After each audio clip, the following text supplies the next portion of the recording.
Hello, coaches. What we're going to be covering today, this video clip is how to create, how to draft, and create a lesson from your formal teaks. So the teak, this teak was Coach Asil, you sent me this teak. As you can see, the teak is very formal. It's non-student friendly, and it'll be very difficult for the student to grasp the content or what you're trying for them to master at the end of the lesson if you just kind of post it that way. So with a new lesson plan rubric, we're gonna kind of work on that. So the formal the verbatim states 116.22 of physical education, knowledge and skills. So it reads as follows: movements. A student demonstrates competency in movement patterns and a proficiency in a few specialized movement forms. The student is expected to demonstrate appropriate relationships to an opponent in dynamic game situations such as staying between opponent and goal and moving between opponent and ball. Again, it's very formal and non-friendly.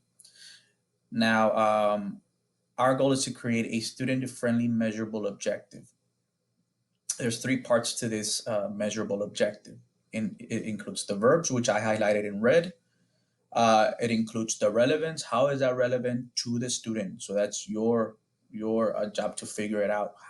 Something that brings relevance. So therefore, they're more uh, prone to want to learn the what you're trying them to get, where you're trying to get them to learn, and it has to be measurable.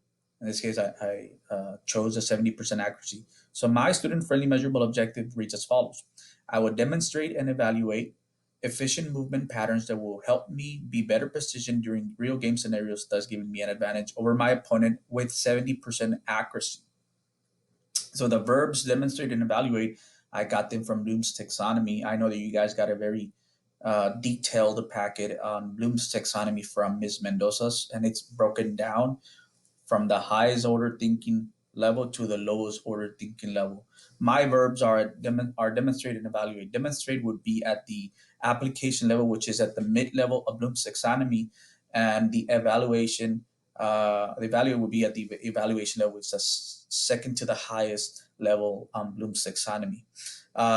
If my students, I'm gonna tell my students, hey, if you can know these movements that we're gonna be covering today, it's not only gonna benefit here in class, but also for those of you who are athletes or for whenever you go outside and run, you're always going to have an advantage. You're always going to be better. It's going to bring about more health. You're going to be better positioned during game scenarios to beat your opponents. You're always going to have an advantage. And the measurable objective is 70% accuracy. So when the lesson is done, whenever I assess them either formally or informally through an exit ticket or through a formal assessment or through a project, whatever medium you decide to employ, I'm expecting them to master it with 70% accuracy. As you know, it's 7 fundamental movements, so that tells me that at least I want to get my students to know at least 5, because by them knowing 5, I believe, and my math's gonna hurt me here, but I believe it would be a 71. They would score like a 71, 72. But yeah, so really quick, I'm gonna show you what I'm referring to Bloom's taxonomy. I'm gonna show you a little bit about Howard Gardner, which is another educational psychologist. And let's really quick look into them. Here is a pyramid that I'm referring to. So every stage has a certain rigor. The higher, the more rigor that you bring to your lesson. It's important for us as educators to have higher expectations for our students, because we actually set the bar for them. We serve as the foundation. It starts with remember, the lowest level goes up, understand, then apply, analyze, evaluate, and the goal is to get them at the creation level. And every level has verbs, and depending on the type of students that you guys have, you decide what verbs to use and what measurable objective to use. The higher the verbs, if you're at the creation, obviously, the lower the measurable. It'll be at 70. You're always going to be at 70. 70. Now, So you're always going to be there.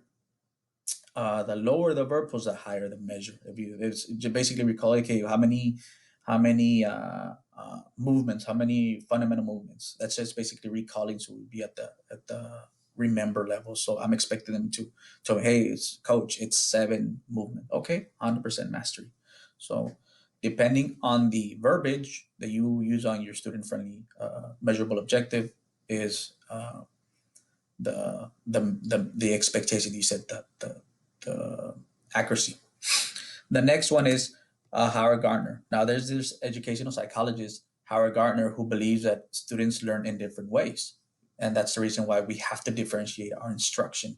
We have musical learners who are music smart, who they can put on some headphones and take a test, and they'll score really high because you're kind of stimulating their brain cells and they're kind of more active, and that helps them. You have the kinestetical learners, which is a significant portion of what physical education constitutes, that learn through touch, through tactical, through doing it themselves.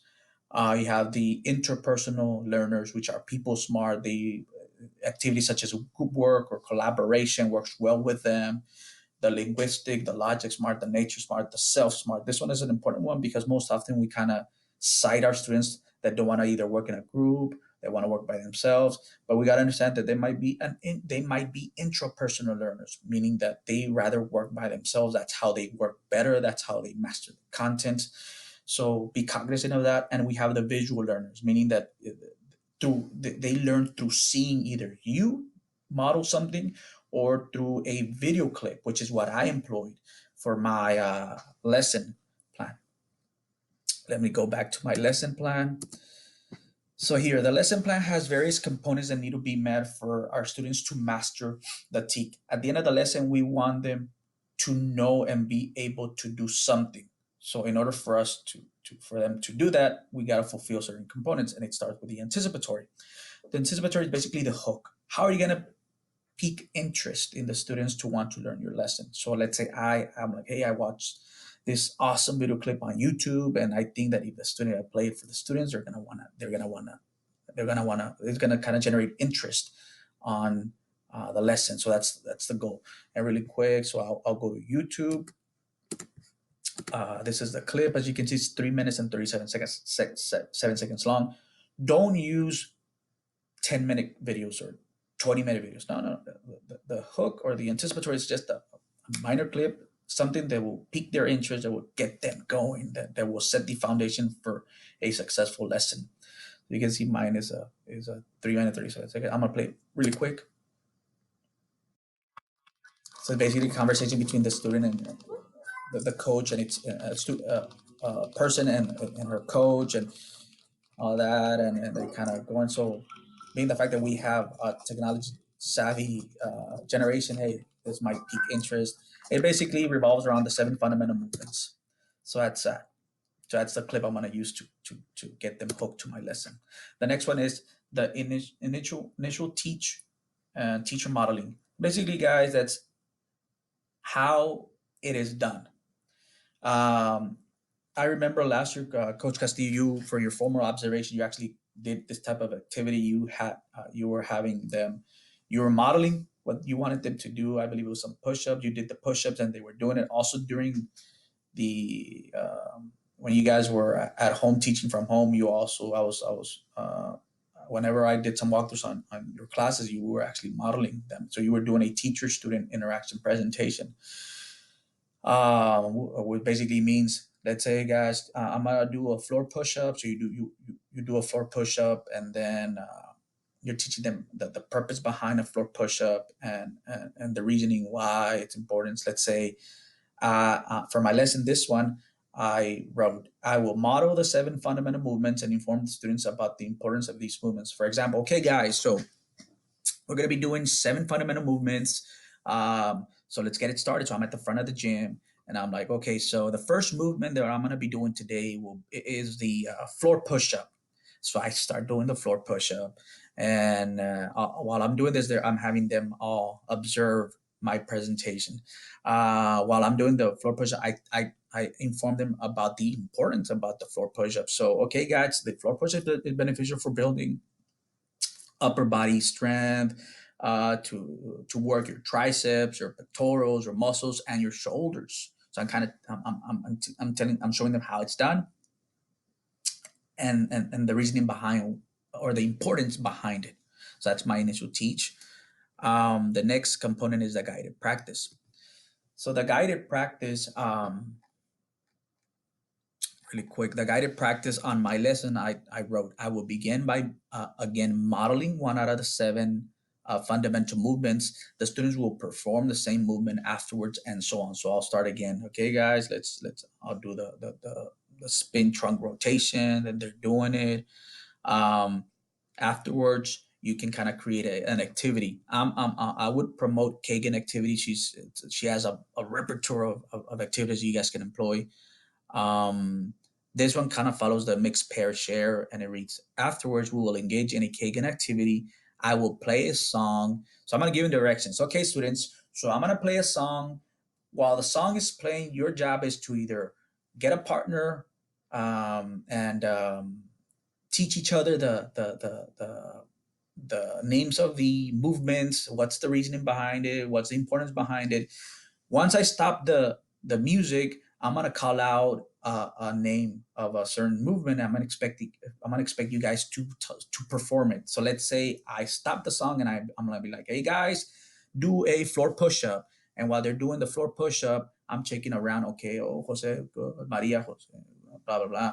Oh, I know Ramiro. Ramiro, that's wrong. That's so.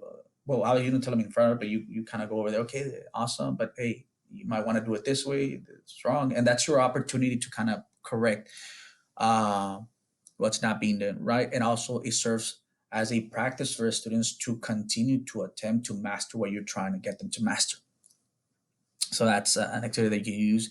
Again, based on the type of learner that you guys have, is the medium that you employ. As you can see on mine, I'm using the kinesthetical, so it's actually targeting kinesthetical learners because they're actually going to do the push up or the movement. The musical learners, the spatial learners, the inter learners, and if possible, the intra learners. So I'm actually hitting a lot of Howard Gardner's multiple intelligences. So it's awesome. The next component is the checking for understanding. So on the checking for understanding, that's your opportunity to ask your students um, information about the lesson you are covering, such as, in this case, we're covering the movements, and you can ask which movement is beneficial for building upper body strength, working your triceps, pectorals, muscles, and shoulders. If they're like, oh man, the spin trunk rotation, well, that's wrong. You kind of, and that's your opportunity to correct them. So basically, okay, guys, give me a thumbs up if you got this. Give me a thumbs down, and that's your way, opportunity to gauge. Okay, I know that. Okay, I have a couple of students still haven't mastered it. You kind of go from there. Um, and that's how it works. And the next one is a very important one, and it's important to note that on the independent practice, the independent practice most often happens within the classroom, but it can also happen outside the classroom. Um, the independent practice can be either a discussion, you can, or an exit ticket, where you can ask a question. Okay, guys, name the what are the seven fundamental movements, and what's the importance of each movement. Or you can have them assessed informally or formally in your classroom, in this case the gym. Let's say what I would do is, in groups of four, students will walk to the front of the gym, or via Zoom, because remember, we're having this hybrid. So I would look into my computer. Okay, Jose, Maria, Ramiro, and Lisbeth, you guys will be the first ones assessing. And over here in the actual gym, okay, Ramiro, Pedro, Pablo, uh, Luis, go to the front of the gym, and you have them at the front of the gym. Okay, guys, what's going to happen is I'm going to call out one fundamental movement, and your job is to perform that fundamental movement, and so forth. And you're also going to be checking the Zoom students and making sure that they're actually performing it. Now, if you recall from the measurable objective, we set it at 70% accuracy. It's seven fundamental movements, meaning that to score a 70 or above, they need to they need to know 5. So while you're telling them, okay, guys, perform a floor push-up, and you're like, okay, all of them good. Perform a spin trunk rotation, good. So you want them to get 5 out of the 7. If they get 5 out of the 7, that means that your measurable objective was met, that your lesson plan was successful, because from the 7 movements they were able to get 5. Now, if you notice that most of them, let's say, hey, I noticed that a significant amount of our students did not know what was a spin trunk rotation, don't panic. The following day, through an entrance ticket, you can kind of show a video clip on what is a spin trunk rotation, or you can ask a question, or you can, whatever medium you employ, but that's your opportunity to kind of reteach it the following day through an entrance ticket, and kind of make sure to reinforce that deficiency of mastery with regards to the things that didn't, most of them failed to master. And the last component is the closure. So the closure, that's your opportunity to inform your students that you have arrived to an important point in the lesson. It's your opportunity to reinforce the major points that were targeted by the lesson.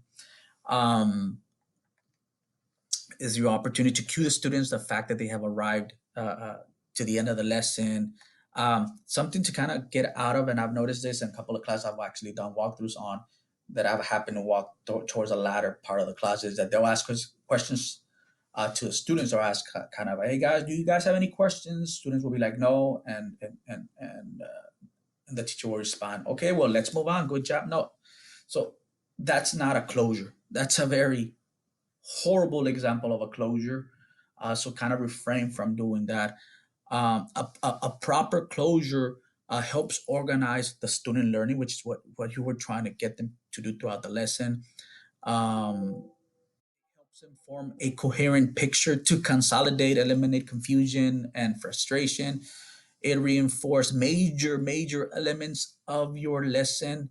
It helps establish the network of thought, relationships that provide a number of possibilities for cues for retrieval and so forth. Be more targeted. Remember that success is not an accident, but instead it is the outcome of proper preparation.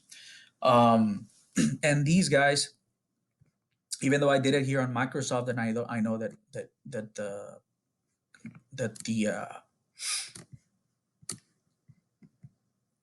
the rubric that you guys got was during Excel. The only thing you gotta do is copy. And let me see if I can bring it up. Copy. Here it is. Here's a measurable objective. Double click. Okay, so you see how it comes out of it? We don't want that. So what you gotta do is just click on it. And then you see here where it reads wrap. Wrap it there. And there's my measurable objective. And you do the same thing with the rest. Go back. I'm gonna just do one more. The anticipatory. Copy. And then double click. Control V, I paste it. Again, it comes out of the cell. I don't like that, it looks all messy. I click on it, and there's this word called wrap text, and it wraps my text within the confined space, and so forth. Copy paste the initial. Something I forgot to mention was the minutes. Don't panic on it, guys. You decide usually it's anticipatory no more than 5 minutes. Initial teach no more than 12 minutes. As you can know, most of our students are either 12, 13, or 14 minutes. So meaning that their attention span is no more than 14 minutes. So you want to have a initial teach modeling with more than 14 minutes and so forth. You kind of work on it and make sure you stay within the 45-minute classroom. If you have 45-minute classroom, if you think, you know what, it's going to take more it's going to take more than 45, you decide, okay, break it down. On Monday, we're going to do half of the lesson. On Wednesday, we're going to do the rest. Well, guys, I hope you guys, coaches, enjoyed the video clip, the presentation. If you happen to have any questions, please do not hesitate to give me a call, text, or email. And something I wanted to point out is that you guys play a fundamental role in the health of our students as they become adults. As you noticed from the statistics put out, put or the statistics out there, a significant amount of our RGB residents are obese. So it's important to take pride in what you guys do because you guys play a very important role as the and the more we expose our students to staying fit, to being healthy, it will help them not only right now but on the long run. So you guys play a monumental role. And lastly, remember that a teacher who fails to plan is a teacher who plans to fail. So we don't want to be that teacher planning to fail. You guys have an awesome day. Thank you.